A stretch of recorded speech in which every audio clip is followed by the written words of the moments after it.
Bien-aimés frères et sœurs en Jésus, la grâce, la paix et la miséricorde nous sont données de la part de Dieu le Père et de Jésus-Christ, son Fils, notre Sauveur. Amen.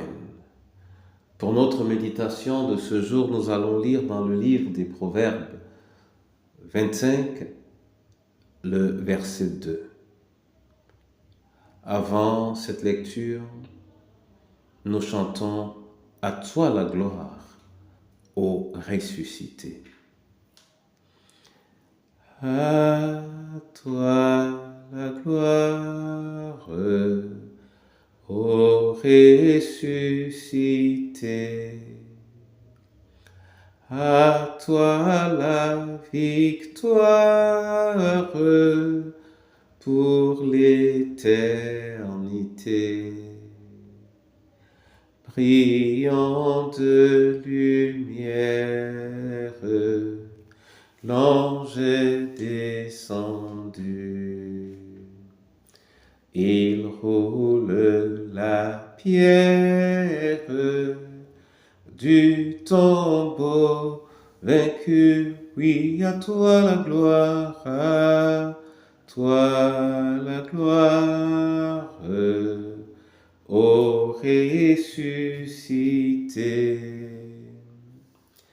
À toi la victoire pour l'éternité. Béni sois-tu, Seigneur, pour ce jour. Béni sois-tu pour le renouvellement du souffle de vie. Béni sois-tu pour la parole que tu nous destines. Enracine-nous en elle, dans le nom de Jésus. Amen. Bien-aimés en Jésus, nous lisons aujourd'hui dans le livre des Proverbes 25, le verset 2. Nous lisons dans Louis II, là il est écrit « La gloire de Dieu, c'est de cacher les choses. La gloire des rois, c'est de sonder les Écritures. » Amen. Bien-aimés frères et sœurs en Jésus, ce verset, évidemment, nous parle de trois choses. La gloire,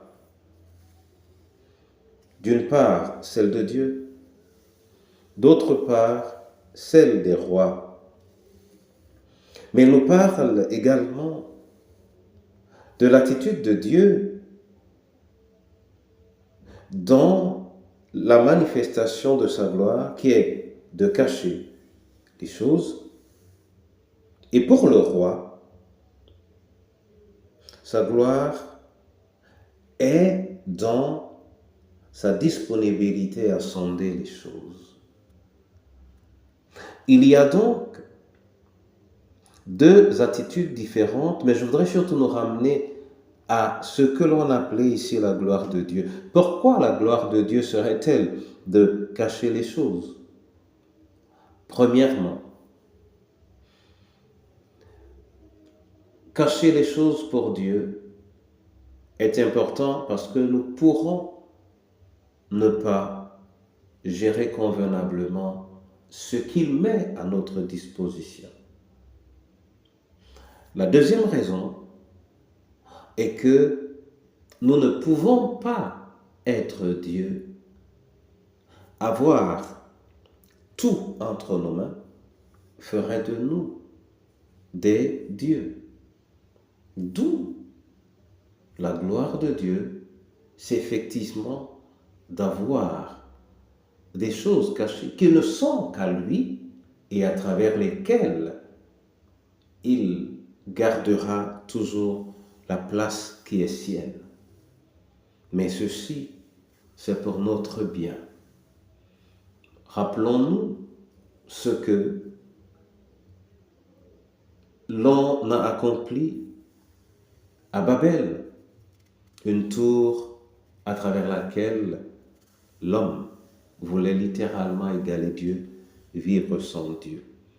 que l'Éternel lui-même nous accorde la grâce de cerner l'importance de cette gloire et surtout de nous réjouir de la liberté que nous avons de sonder les choses afin de découvrir ce qui peut être mis à notre disposition. Que le Seigneur bénisse cette parole dans le nom de Jésus-Christ. Amen. Père éternel, je te rends grâce et je te bénis pour ce qui est de ta gloire. Elle se révèle, mais elle a encore à nos yeux une dimension cachée, mystérieuse. Et ce mystère est pour nous important parce qu'il nous permet de toujours avoir besoin de toi et de préserver ta place dans nos cœurs. Garde donc en toi ce qui est fondamentalement de ta nature et de ta position et permets que nous soyons éclairés pour tout ce que tu mets à notre disposition. Que ta lumière jaillisse sur le malade, sur le pauvre, sur le prisonnier, sur le veuf, la veuve et l'orphelin, sur le scellé et l'abandonné.